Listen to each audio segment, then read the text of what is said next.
one of the great gifts that I have in life is that.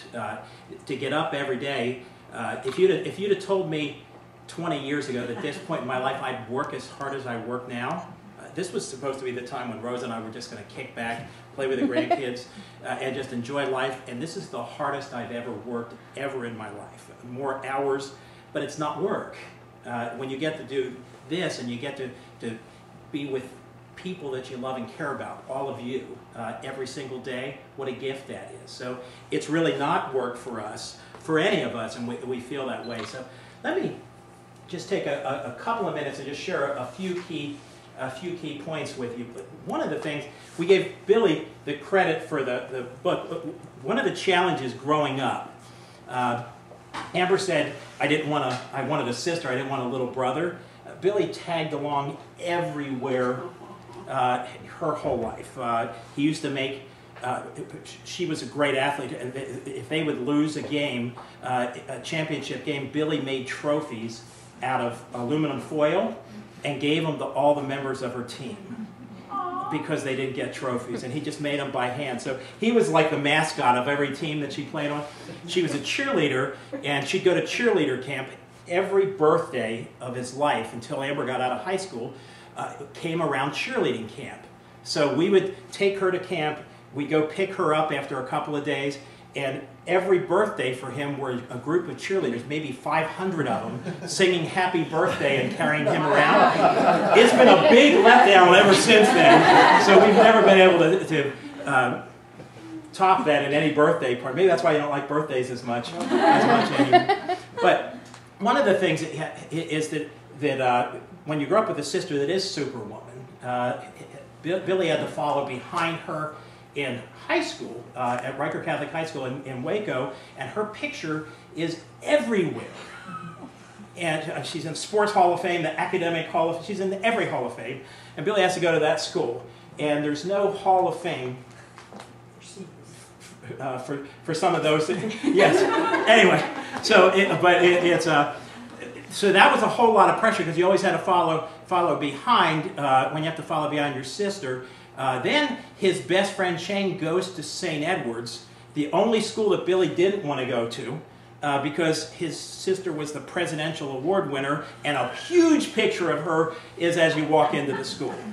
So he waited a year before he kind of followed behind that. So with that relationship that they always have, when we were working on this book, and I would always tell Amber when we wrote Seeds of Success, Billy wrote Seeds of Success. I talked it, Billy wrote it. Because if I sit down and you give me a blank sheet of paper, I would have 300 pages of notes, which is what we started with when we wrote the first book. And Billy said, who can ever write a book out of that? No wonder you don't get it done. So he said, you talk, I'll write. We recorded, I told the stories, and he made that book out of those stories. So when we were working on Retreat to Success, we did the same thing. Amber, even though she heard me say that, didn't believe that that could actually happen because Amber's an unbelievable writer. The opening that she wrote, she writes words, wait, I don't even know what most of that meant. But it sounded good. Anyway, so when I said, well, here's what we're going to do. You're going to put all your stuff together, and then all the blog things and all the other stuff, and then you're going to tell these stories and put them down, and then I'm going to tell all my stories in a tape recorder and talk, and then Billy's going to go to Summers Mill, and he's going to write this in a weekend, and then he's going to come back, and then we'll have the first draft of the book, and then we'll go in, and then we'll clean it up, and we'll write. She's like, right. She teaches business, writing and business communication at St. Edward's. She said, you can't write a book like that. And then she gets the transcript. I'm afraid when Billy's sending it to her because Amber has like the red pen. So we were a little nervous. She sent it to him and she sends this thing back. Whoa! Where did that come from? So anyway, that's kind of how that came about. Then we added to it. If you read the book and there's any little editing problems, and we don't think there are, but if there's one little thing, please don't tell us. Okay? Because Amber will make us reprint all the books. Just don't tell her. Tell me. Yeah, you can tell us, and we'll say sorry about that. We'll clean it up next edition. But the book was ready. It got delayed a couple of weeks because there was a quote on the back of the book by Don Christian, who's the Dean of Business at Concordia University. A client, a good friend, Ashley works at Concordia. And it was a direct quote, but it was not proper English for a PhD.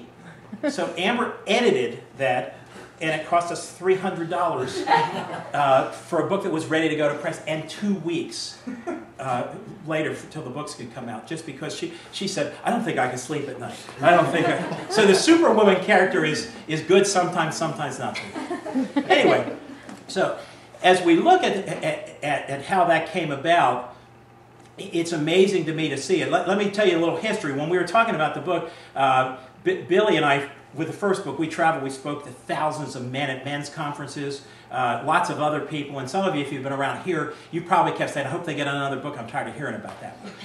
So I think we wrote the second book just for Belton, because you were so used to hearing it, you needed something else. But what we wanted to write, when Billy and I were talking and then got Amber together, the story I wanted to tell, I wanted the book to be called Why Your Goals Just Might Be Killing You. And they wouldn't let us have that book because we're in the goal-setting business, and they thought that might not be a good idea to have that be the title of the book. But that is the book we wrote, because what I learned in the blessing in my life of having Paul Moyer as my mentor, I learned everything about goal setting, but I also got to travel with him on his journey from success to significance. When he looked back and he got everything he ever dreamed about, and then he looked around and there were a lot of things that he cared about the most. And he said to me many times, I'm so glad we have a God of second chances because I need a few. And so the journey from success to significance that we talk about, I learned from Paul, who's the best goal setter I ever saw. I learned everything I know about goal setting from him. I did it just like he taught it. And then luckily, in the second half of my life, I got to spend a lot of time with him, and he said, make sure you get it right sooner, and make sure you understand that journey.